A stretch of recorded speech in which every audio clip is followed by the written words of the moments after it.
What is going on, everyone? Alex here, DaBearsDen Network, NFL podcast with the Chicago Bears First Focus.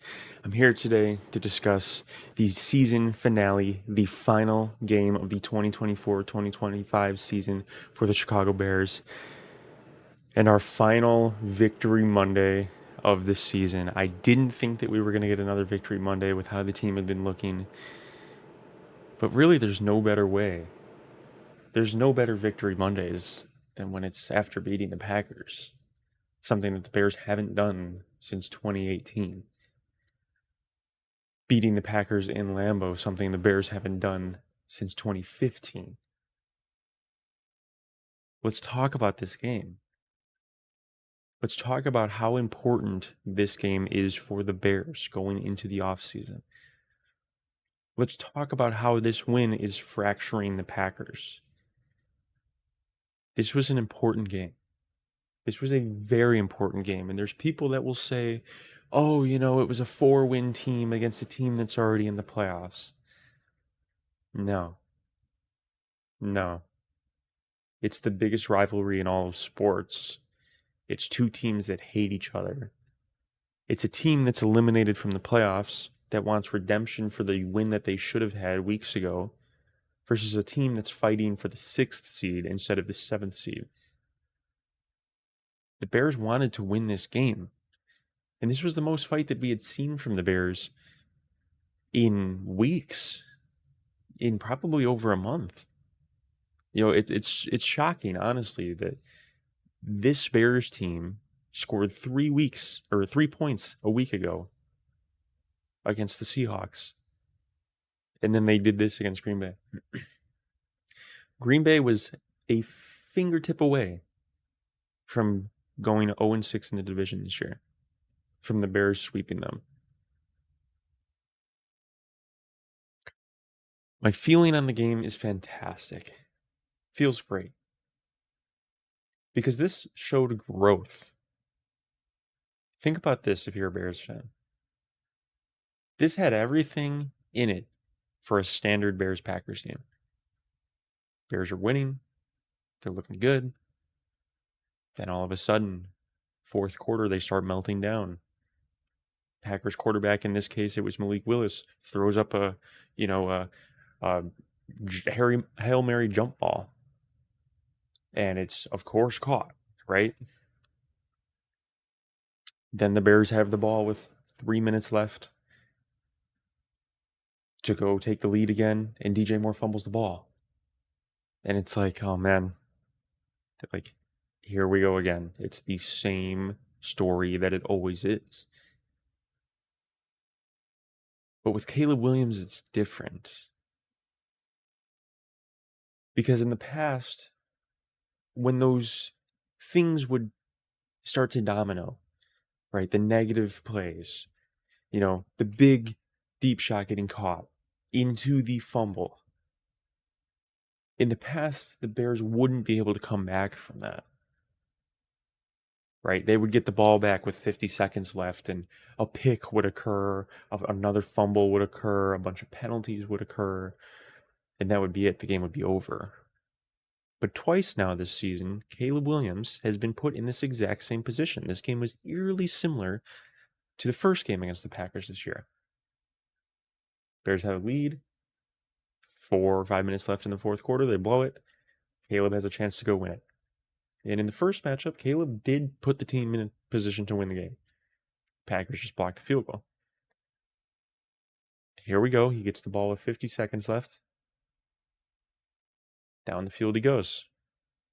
Makes a beautiful elite level throw to Rome Odunze on the sideline, where Rome makes a fantastic catch.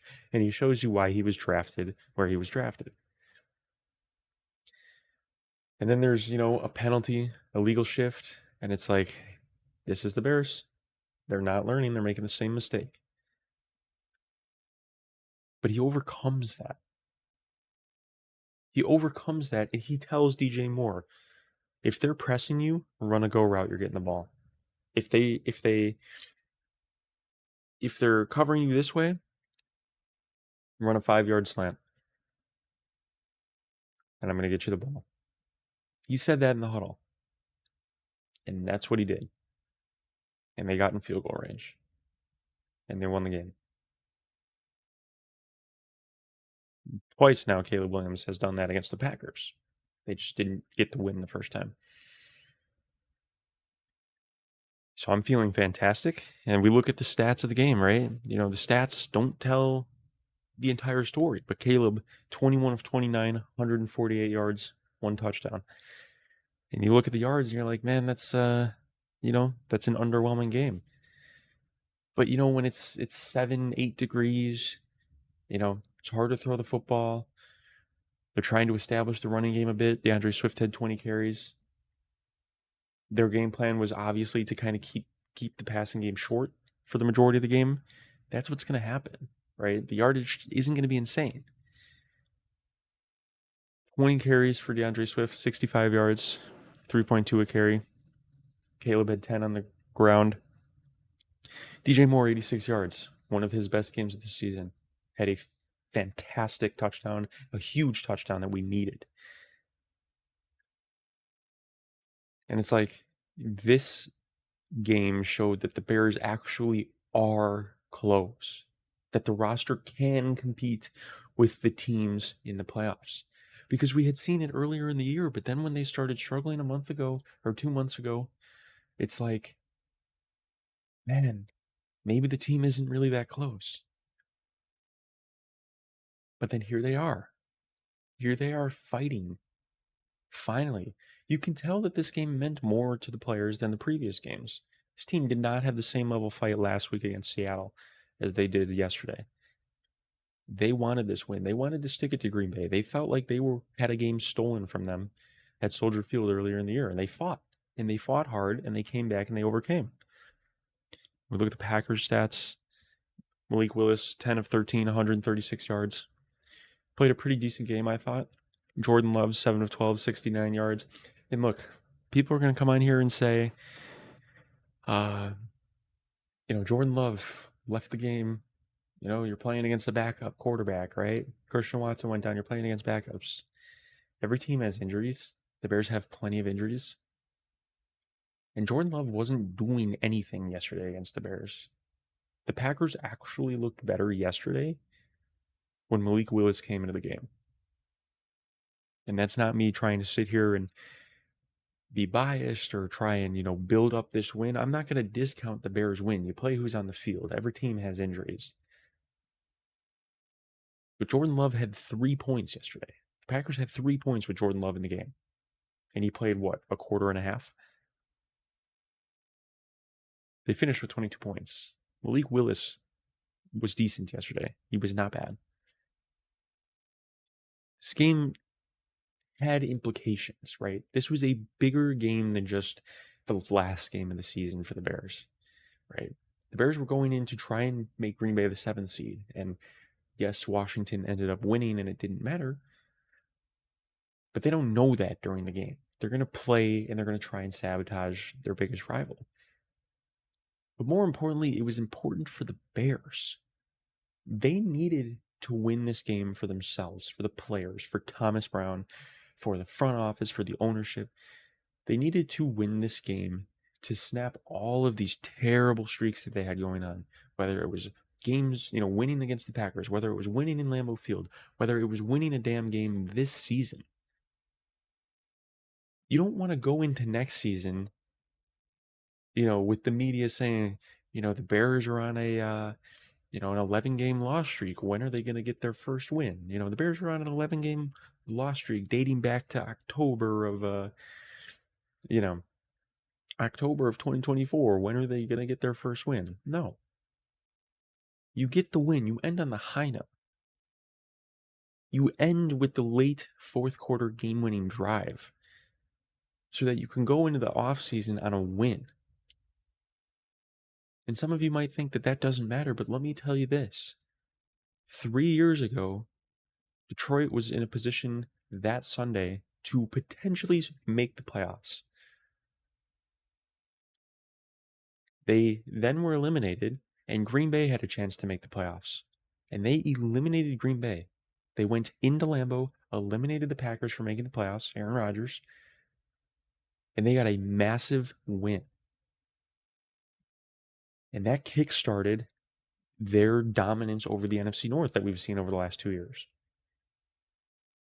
Going into your rival's house and beating them is a big win. I don't care who is on the field. We saw it yesterday. We see it every week 18. There are teams that have struggled all year that will give it their all. It's their last game of the year. They have a chance to play spoiler. We saw it with Carolina yesterday, lighting it up against Atlanta. And yeah, Tampa won, but Carolina was playing to eliminate Atlanta. These things matter to these players. They matter to these coaches. And it was so important that this team got the win because now they can go into the offseason on a victory. That, you know what? We did that. We went in and we beat Green Bay. And we almost beat Green Bay twice. And then, you know what? We actually can compete with the teams in our division. We went 1-5 this year, but 3 of the losses were one score, right? We were this close to going 4-2 in the division. That's something to build on going into next year. Caleb has this clutch gene, and we see it. We see it time and time again. We've seen it all year. You know, for the Caleb haters, wake up. Because when it's crunch time, when it's time for a big drive, when a big play is needed, he will make that big play. You know, it's not like quarterbacks that we've had in the past, multiple quarterbacks, where when the moment is big and it's time to go make a game-winning drive, they throw a pick, they fumble. You know, they go 4 and out. They can't get it done. We've seen it time and time again with Caleb. Thomas Brown, we saw the effects of what good clock management looks like. We've seen it all year with Matt Eberflus, how terrible it has been. And on the final drive, 1 timeout left, Caleb Williams takes a 4-yard scramble to avoid a sack, gains 4 yards on the play with 28 seconds left. And instead of, having the offense panic and letting time run off the clock while they try and get set to snap the ball, Thomas Brown uses the final timeout because he's not worrying about having to save it. They use the timeout to get the offense straight, to get everyone in the right headspace. And then he coaches them up and he tells them, okay, no more timeouts. We got to move quick. We're going to do this. When you get up there, we got to spike the ball. Everyone get up there quick. And that's what good coaching looks like. And I think that if you're the Bears, you have to give Thomas Brown a solid chance. Are there other candidates that might be better than him? Maybe. But as far as what would be first-time head coaches like Thomas Brown, Aaron Glenn, Todd Monken, you don't know.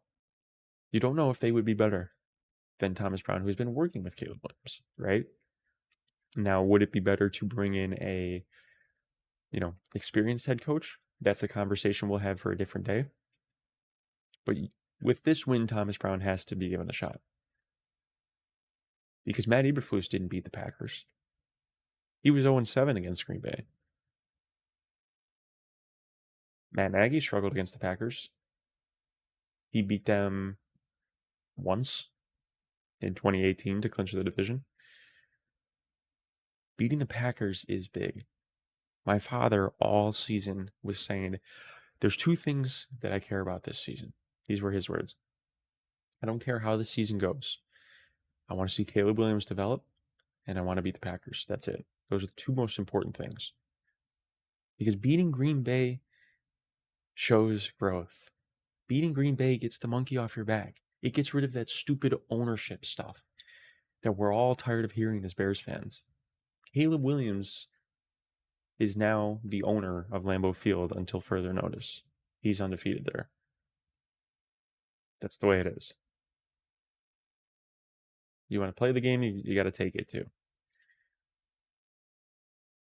We saw what good clock management yesterday was compared to bad clock management. And Packers fans are furious. They're furious at Matt LaFleur. Packers ended that game with a timeout.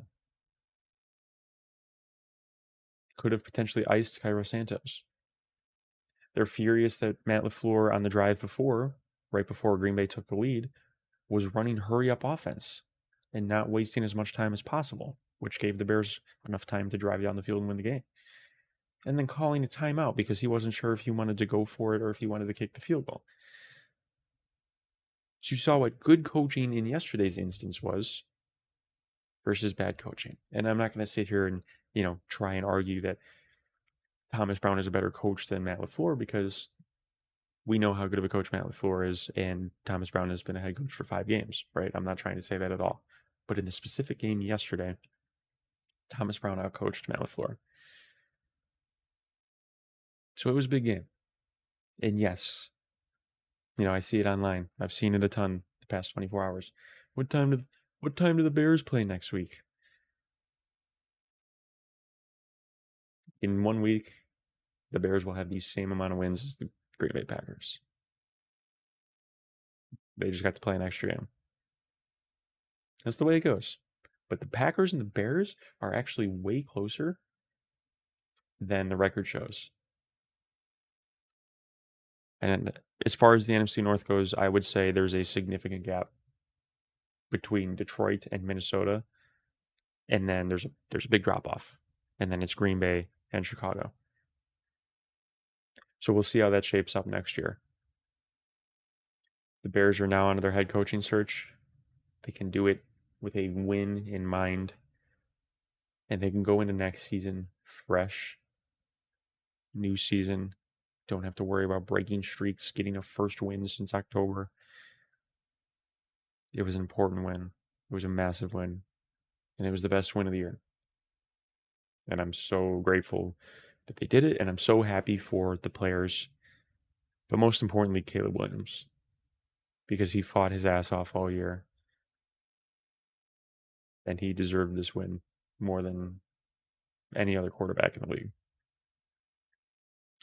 That's it for today's video. I appreciate you guys listening and tuning in as always. If you're new here, please hit the subscribe button. I appreciate your support. I read the comments. I will, respond every now and then. And I appreciate it. Bear down. I will see you guys in the next video. Peace.